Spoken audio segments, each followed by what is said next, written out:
안녕하십니까. 최현석입니다. 저는 오늘 여러분께 신기전에 대해서 이야기를 해드리려고 합니다. 여러분 혹시 신기전이 뭔지 아세요?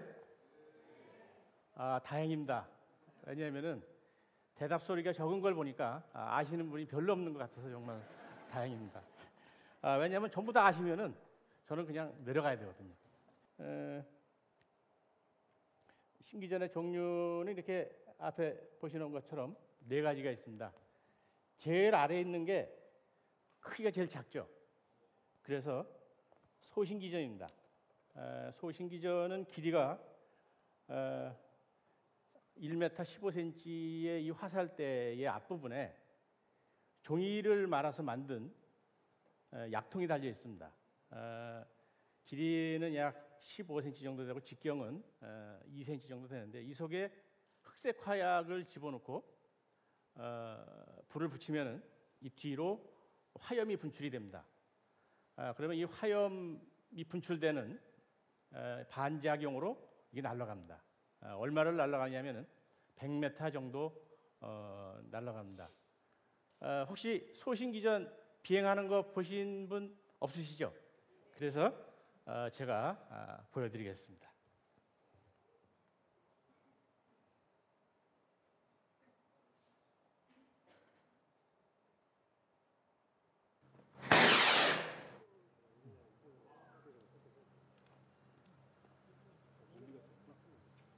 이 로켓의 특징은 빨리 날아가는 겁니다. 여러분들이 이 로켓이 비행하는 순간에 딴 생각하고 계시면 절대로 볼 수가 없습니다. 이 소신기전보다 조금 더 큰 게 중신기전입니다. 중신기전은 이 전체 길이가 140cm 정도 되고 이 앞부분에 소신기전보다는 큰 이런 약통을 달고 있고요. 이 속에 화약을 소신기전보다 2배 정도 되는 45g 정도를 집어넣습니다. 그리고 이 소신기전은 중신기전은 다른 그 소신기전이랑 다른 점은 무엇이냐면은 이 약통 앞부분에다가 소바라통이라고 하는 작은 종이로 만든 폭탄을 장치를 했습니다. 그래서 날아가서 목표물에 도착할 때쯤 되면은 이 앞에 있는 폭탄이 폭발할 수 있도록 이렇게 설계를 한 로켓입니다. 얼마 정도 날아갈 수 있냐면 한 200m 정도 날아가는데요. 사실 이 세종 때 이런 거를 우리나라에서 설계를 해서 제작했다는 게 정말 참 대단합니다. 그래서 지금부터 여러분이 563년 전으로 돌아가서 타임머신을 타고 돌아가서 이 중신기전이 비행을 하면서 이 앞에 있는 소바라가 폭발하는 것을 한번 감상하시겠습니다.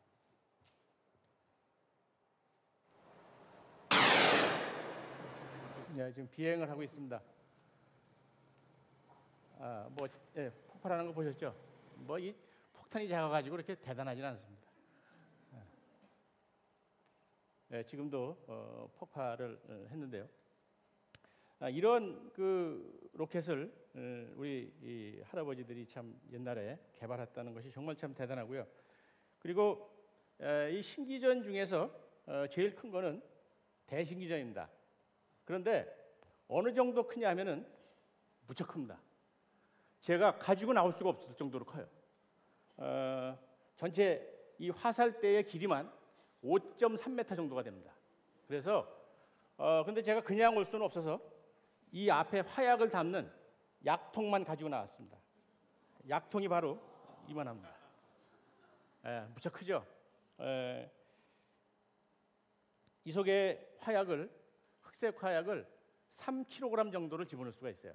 그러니까 중신기전보다는 약 67배 정도 70배 정도나 화약을 더 많이 집어넣고 발사를 할 수가 있습니다. 이 대신기전도 이 앞부분에 대신기전 발화통이라고 해서 중신기전에 사용하는 소발화통보다 한 100배 이상 큰 이런 대형 폭탄을 달아가지고 발사를 하면은 500m 정도 날아가서 폭발할 수 있도록 이렇게 개발이 됐습니다. 이것도 여러분 물론 보시고 싶어 하실 것 같아서 제가 준비를 했습니다.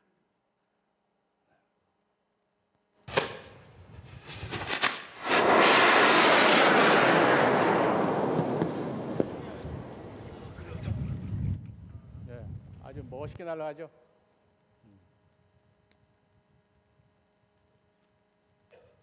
갈대밭에 저렇게 떨어져서 지금 그 일대가 불이 나고 있습니다.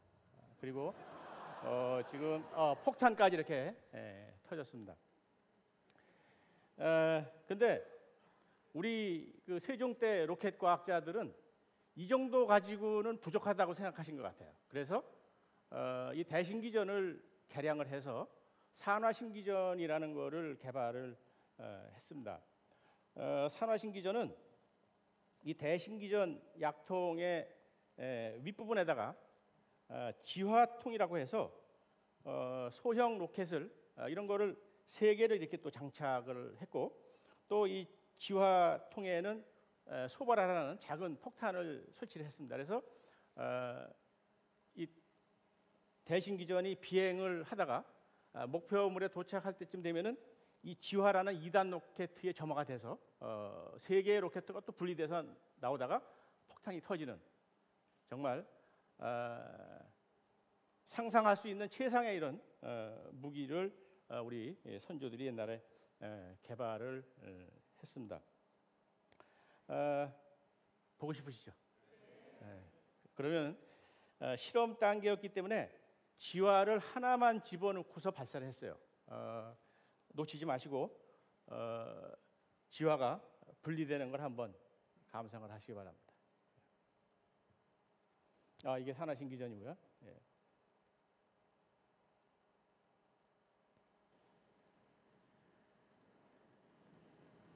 지금 발사가 돼서 비행을 하고 있고요. 지금 2단이 저렇게 분리가 됐습니다.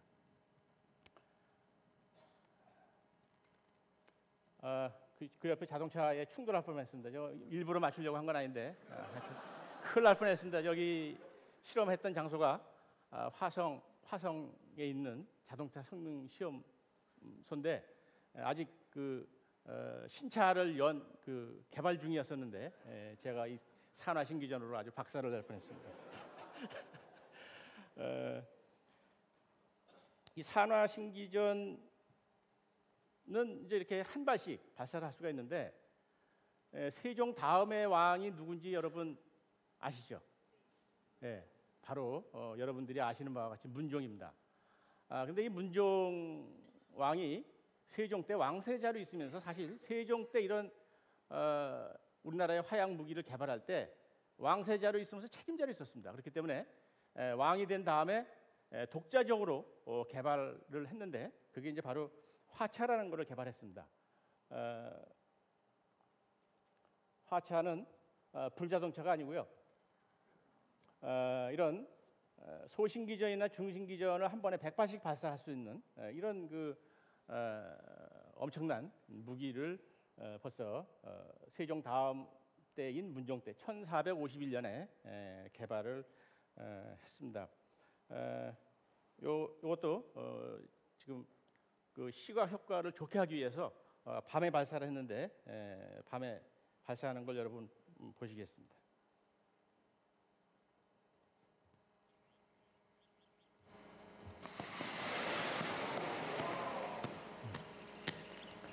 백발의 로켓가 지금 중신기전이 비행을 하면서 막 폭탄이 터졌는데 굉장하죠? 근데 여러분은 굉장할 때 그냥 이해만 하고 마십니까? 고맙습니다. 사실 충분히 박수 치실만 합니다. 왜냐하면은 우리 선조들이 지금부터 560년 전에 이런 거를 개발했다는 것은 정말 참 대단한 일이고 지금 우리나라가 선진국 대열로 가고 있는 이런 포텐셜이 있는 것도 바로 우리 민족이 우리 선조들로부터 물려받은 이런 엄청난 재능이 있기 때문에 가능하지 않나 이런 생각을 합니다. 제가 지금까지 그동안에 연구했던 이런 그 신기전에 관련된 것을 보여드렸는데 이 신기전의 연구는 사실 우연히 연구를 하게 됐습니다. 고등학교 1학년 때 제가 장난을 아주 좋아했습니다. 장난 중에서 가장 위험하고 다이나믹한 장난이 뭔지 아세요, 여러분? 불장난입니다. 여러분 불장난 많이 해보셔서 잘 아시죠? 저는 제가 좋아했던 불장난은 로켓에다 불을 붙여서 발사하는 불장난입니다. 고등학교 1학년 때 발사 실험을 하다가 폭발해가지고 제가 고등학교 1학년 때 고막을 하나를 잃게 됩니다. 그리고 좀 더 공부를 해야 되겠다 해서 공부를 하는데 여러분도 마찬가지겠습니다만 역사 시간에 고려 말의 최무선 장군이 화통도감을 만들고 거기서 화양 무기를 만들었다는 이런 공부를 할 때 혹시 최무선 장군이 화통도감에서 로켓 무기도 만들었을지 모르겠다 하는 생각을 제가 갖게 됐습니다. 그래서 이 연구를 그럼 내가 앞으로 이제 본격적으로 해봐야 되겠다라고 생각을 해서 대학교에 입학하면서부터 사실 연구를 시작을 해서 한 4년 정도 연구를 해서 논문을 발표하게 됐습니다. 저희 타이틀 멋있죠? 20대 과학도가 4년간 연구 발표. 저 사진이 제 젊었을 때 사진입니다. 그래서 연구한 거를 이제 역사학회에다가 발표를 해가지고 국내에서 우리나라에 이런 훌륭한 로켓 무기가 있었다는 거를 발표를 했고, 그리고 제가 외국에서 공부하면서 이제 국제 항공우주학회에 발표를 해서 우리나라에 이렇게 훌륭한 로켓이 있다는 것을 전 세계에 알리게 됐습니다. 그 다음에 저는 워낙 불장난을 좋아하기 때문에 로켓도 그림 설계도로만 되어 있는 것만 가지고는 직성이 안 풀린다. 그래서 언젠가 기회가 되면 실제로 만들어서 발사를 해봐야 되겠다라고 기회를 노리고 있었는데 바로 대전에서 93년에 엑스포를 열게 됐습니다. 그래서 제가 그때 건의를 해서 우리 신기전을 복원해서 옛날처럼 한번 발사를 합시다 해서 바로 옆에 있는 갑천에서 발사 실험을 하게 됩니다.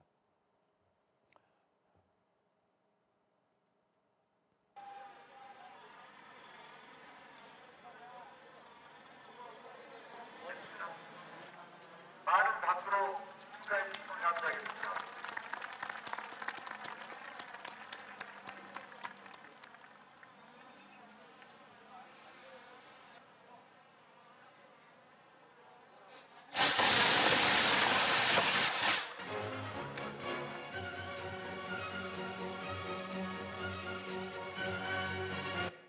대단하죠? 예. 아까 박수 치셔서 지금은 안 치셔도 되는데 어쨌든 고맙습니다. 그런데 제가 이렇게 그 신기전을 옛날처럼 완벽하게 그 복원할 수 있었던 그 요인 중에 하나는 제가 머리가 좋아서 했던 건 아니고요. 아주 세계에서 가장 정확하고 자세한 기록이 지금 남아 있습니다. 그래서 여기 지금 한 페이지가 소개가 되어 있는데요. 여기에 보면은 아주 정확하게 로켓 엔진의 길이가 얼마다. 그다음에 모든 부분에 대해서 이거보다 더 자세하게 설명을 할 수 없을 정도로 설명이 되어 있습니다. 이 설명 중에서 우리가 학교에서 옛날에 길이의 단위는 척촌푼이라고 알고 있었는데 이 설계도에만 척촌푼보다 더 작은 리라는 단위가 나옵니다. 여러분 처음 보는 한문이죠. 예, 뭐 안 외우셔도 됩니다. 이게 리라는 단위인데 1리가 얼마냐면 0.3mm입니다. 우리 손톱 두께 정도 되는 이런 단위까지 벌써 세종시대 때 사용을 해서 모든 설계도를 만들었어요. 설계를 해놓고 또 뿐만 아니라 옛날에는 한양에서 설계도를 만들면 지방에서 전부 만듭니다. 그래서 지방에서 각각 만들어도 틀리지 않게 만들게 하기 위해서 완벽하게 기록을 해놓습니다. 그래서 이런 그 약통 같으면은 겉둘레 얼마, 내경 얼마, 이 통의 두께 얼마, 완전히 그 현대식으로 이렇게 설계를 완벽하게 이렇게 돼 있고요. 뿐만 아니라 로켓에서 가장 중요한 것 중에 하나가 로켓에다가 화약을 잘 다져 놓는 겁니다. 다져 놓는 방법에 대해서도 아주 자세하게 기록이 되어 있기 때문에 제가 이렇게 전부 만들어서 복원을 할 수가 있었는데 한번 그 발사 직전까지 만드는 과정을 한번 보여드리겠습니다.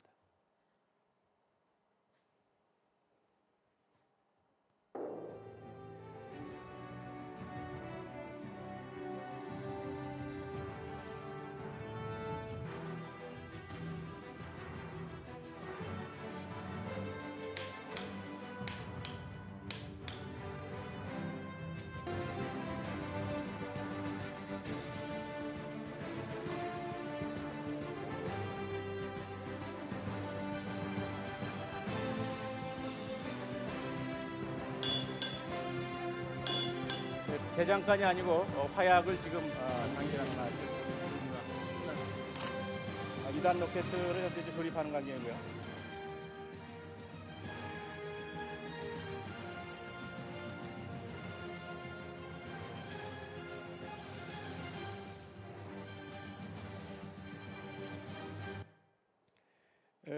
이 신기전을 제가 연구를 해본 결과 이제 종합적으로 신기전의 특징은 구조를 정확하게 알 수 있는 세계에서 가장 오래된 로켓입니다. 그리고 화약을 어떻게 장진하는지 이런 부분이 자세하게 기록되어 있는 또 세계에서 가장 오래된 로켓가 이제 바로 신기전이고, 대신기전은 종이로 로켓 엔진을 만든 로켓 중에서는 세계에서 가장 큰 로켓입니다. 그리고 산화신기전은 세계에서 가장 먼저 개발된 2단 로켓을 우리가 개발했고요. 그리고 화차는 세계에서 가장 먼저 만드는 이동식 다연장 로켓입니다. 정말 이런 대단한 신기전은 우리나라의 가장 소중한 과학기술 문화재일 뿐만 아니라 우리 인류 역사상에서도 가장 소중한 과학기술 유물이라고 이렇게 생각이 됩니다. 그래서 저는 앞으로 기회가 생기면은 이런 소중한 우리의 신기전을 축제를 통해서 전 세계에 있는 사람들이 원하면은 볼 수 있는 이런 축제를 앞으로 준비하려고 생각을 하고 있습니다. 여러분, 혹시 여러분이 대신기전을 타고 발사장을 이륙해서 이렇게 비행을 한다면은 기분이 어떠시겠습니까? 한번 느껴보시기 바랍니다. 성공을 빕니다.